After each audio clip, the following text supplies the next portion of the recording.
All of humanity's problems stem from man's inability to sit quietly in a room alone. Blaise Pascal: we live in a world that never stops talking. The noise has become so constant, so familiar, that silence now feels like a threat. The moment we pause, even for a second, we reach for our phones, open an app, scroll, click, consume. We call it relaxation, but in truth, it's an escape. Escape from the weight of our own thoughts. Carl Jung once said that most people avoid looking into their own souls because it's uncomfortable. And that's the tragedy. We've built entire habits around never facing ourselves. Every small distraction, every notification, every short video, every random scroll chips away at something sacred, our capacity to think deeply. Most people don't lose intelligence overnight. They leak it, one mindless habit at a time. It starts small, checking your phone before bed, letting YouTube autoplay, watching content you don't even enjoy. But the mind adapts. It learns that shallow stimulation is easier than genuine reflection. And soon boredom, that beautiful state where creativity and insight are born, becomes unbearable. We've replaced contemplation with consumption. Instead of asking why we feel empty, we drown that emptiness in noise. Instead of thinking about meaning, we settle for distraction. Slowly, without noticing, we become reactive instead of reflective. We don't think anymore. We just respond. It's not intelligence that disappears. It's attention. And attention is the root of intelligence. Without it, your thoughts scatter, your memory dulls. Your understanding thins out until you're living in fragments, jumping from one dopamine hit to the next. This is the psychology of decline. Not stupidity, but overstimulation. Not ignorance, but avoidance. We've built habits that train us to escape awareness, and then we wonder why life feels shallow. If you want to see where your intelligence is going, look at what you do when you're alone. That's where your real education, or your quiet decline, happens. The first step isn't to think more. It's to stop running. Sit in the silence. Let your thoughts make you uncomfortable again. That's where real intelligence begins to wake up, in stillness, not in motion. The easy road makes men weak. The hard road builds their soul. Unknown, we often think intelligence is about how much we know. But in truth, it's about how much we're willing to face. The mind doesn't grow through comfort. It grows through conflict, discomfort, and the challenge of what's unfamiliar. Yet most of us are addicted to the exact opposite. We wake up seeking convenience, the fastest route, the simplest answer, the smoothest path. We avoid struggle, we fear boredom, we reject anything that feels too hard. But here's the quiet danger. Comfort isn't peace. Comfort is stagnation disguised as happiness. Psychologist Gabor Maté says that every addiction, no matter how harmless it looks, is a search for relief from emotional pain. Our addiction to comfort works the same way. We chase easy routines because they protect us from failure, judgment, and growth. Comfort becomes a shield, but also a cage. Nietzsche once warned that comfort breeds mediocrity. When life becomes too soft, the mind forgets how to fight. You stop asking questions. You stop exploring. You stop becoming. The same mental muscles that shape intelligence, curiosity, patience, focus, start to atrophy. And soon, what once challenged you now overwhelms you. Think about how many dreams die in the name of, "it's fine." People don't lose potential overnight. They trade it for comfort in small daily choices. The job they hate but keeps them safe. The easy content that replaces deep reading. The shallow talk that avoids real truth. Comfort feels good, until it quietly kills the drive to understand. Marcus Aurelius wrote, "What stands in the way becomes the way." But modern life has flipped it. Avoid what stands in the way. And in that avoidance, intelligence declines, because the mind that never struggles never learns. If you want to awaken your intelligence, you must make peace with discomfort. Let it challenge you, let it stretch you, because comfort will never make you wise. Only curious suffering does. The individual has always had to struggle to keep from being overwhelmed by the tribe.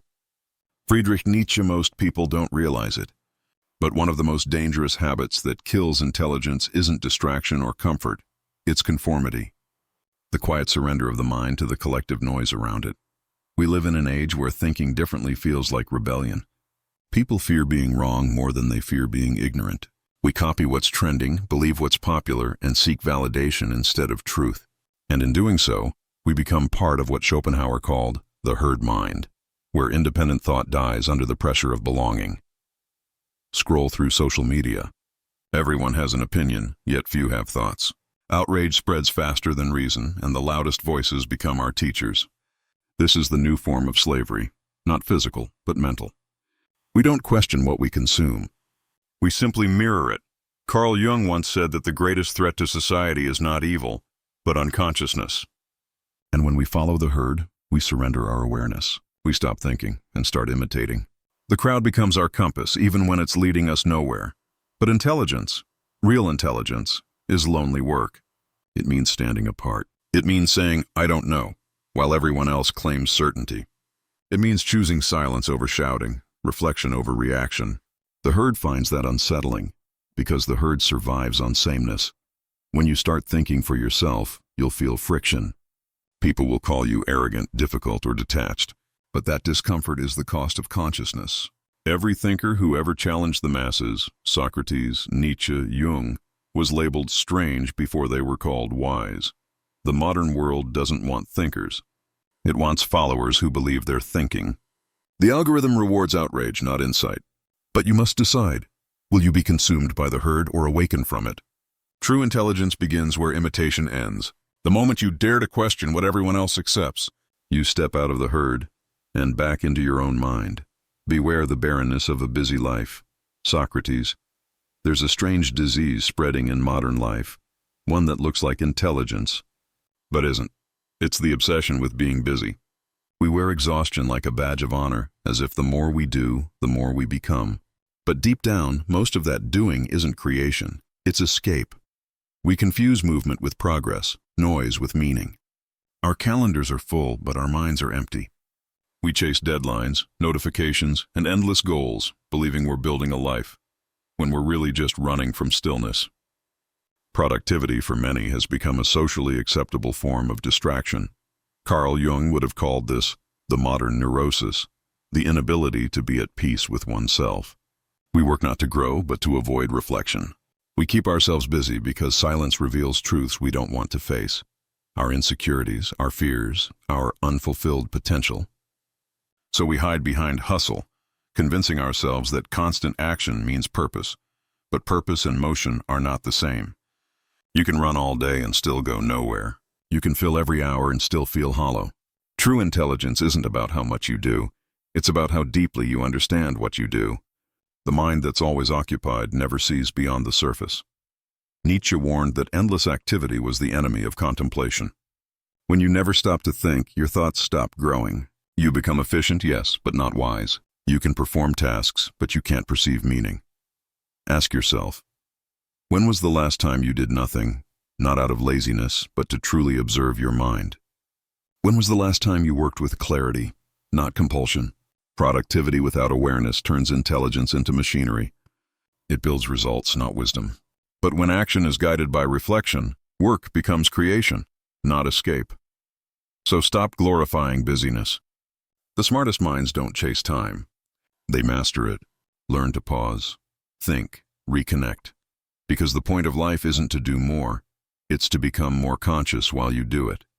He who seeks approval from others becomes their prisoner.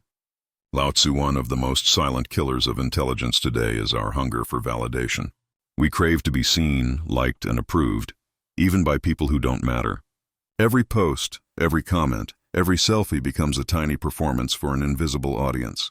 And without realizing it, our minds start working not for truth, but for applause. Carl Jung believed that people wear masks, what he called personas, to fit into society. But in the digital age, that mask has become our identity. We build versions of ourselves designed to be admired, not understood. And slowly, the real self, the curious, thoughtful, imperfect one, fades away. When your worth depends on reaction, your intelligence starts serving popularity instead of honesty. You begin thinking in ways that are safe, predictable, and acceptable. You stop asking, is this true? And start asking, will people like this? And that single shift, from truth to validation, marks the beginning of inner decay. Social media amplifies this trap. Algorithms reward conformity and outrage, not originality or depth. The more you chase likes, the less you chase meaning.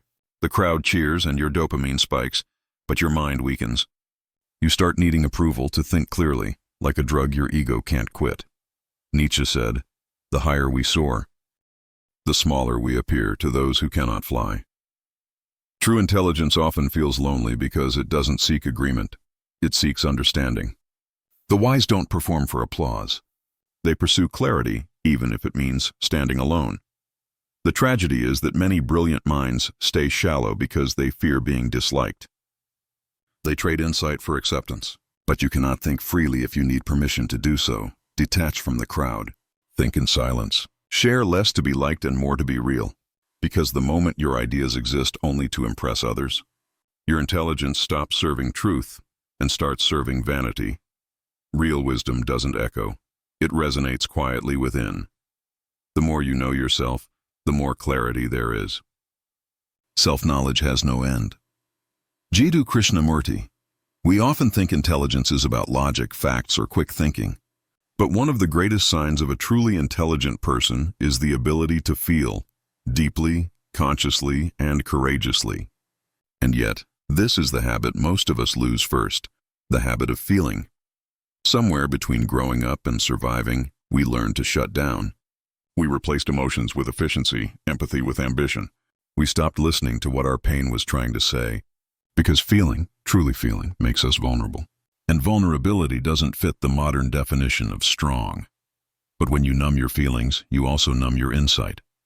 Gabor Maté often says that emotional suppression is the root of many psychological illnesses, not just because it hurts the heart, but because it clouds the mind. A mind that cannot feel, cannot see truth clearly. You can read 1,000 books, watch endless lectures, quote philosophers by heart. But if you've forgotten how to connect with your own sadness, anger, or love, your intelligence remains incomplete. Real wisdom is born from understanding yourself, not just understanding ideas. Carl Jung called this integration, the union of the intellect with the shadow, the rational with the emotional. Without it, we become clever but disconnected, informed but hollow. We might appear successful, but inside, we're strangers to our own souls. We often say we want clarity, but clarity demands honesty, emotional honesty. It means facing your pain without distraction, sitting with confusion without judgment, and allowing yourself to be human again. The mind expands only when the heart opens. The greatest thinkers in history weren't just intelligent, they were aware. Aware of their weaknesses, their contradictions, their inner storms. They didn't hide from feeling. They studied it. That's how wisdom is born, through the courage to feel what most people run from. So maybe the real question isn't how smart you are, but how present you are. Because intelligence without feeling isn't wisdom. It's emptiness dressed as understanding. And the moment you remember how to feel again, your mind and your humanity begin to heal. The end.